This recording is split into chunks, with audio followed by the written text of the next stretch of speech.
My name is Joshua Bird. I am the designer at Green Oasis. I help create all the spec sheets for the custom projects.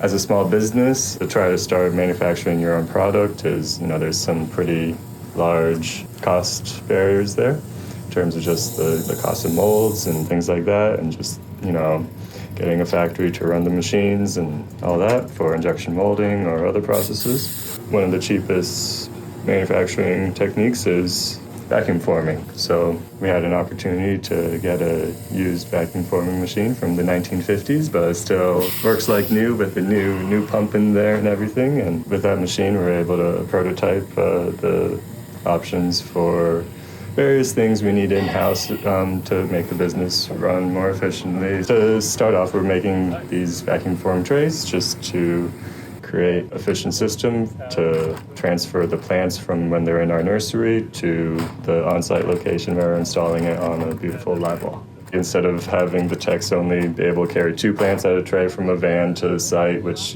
could take 5 minutes each transfer, now they can hold 6 plants at a time. Of course, we could have just bought some trays, but one, they wouldn't fit the live wall planters perfectly. They would have been more generic, and so there would have been more wobbling and more chance for the planters to drop out.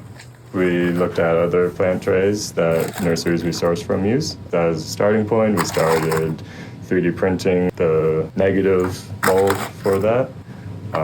We then tried different plastics, first in ABS, that seemed to have too much creasing and cracking, so we switched to a styrene, which was also a little cheaper. That was an easier material to work with, and was able to get deeper draw to make the trays fit the planters as snug as possibly.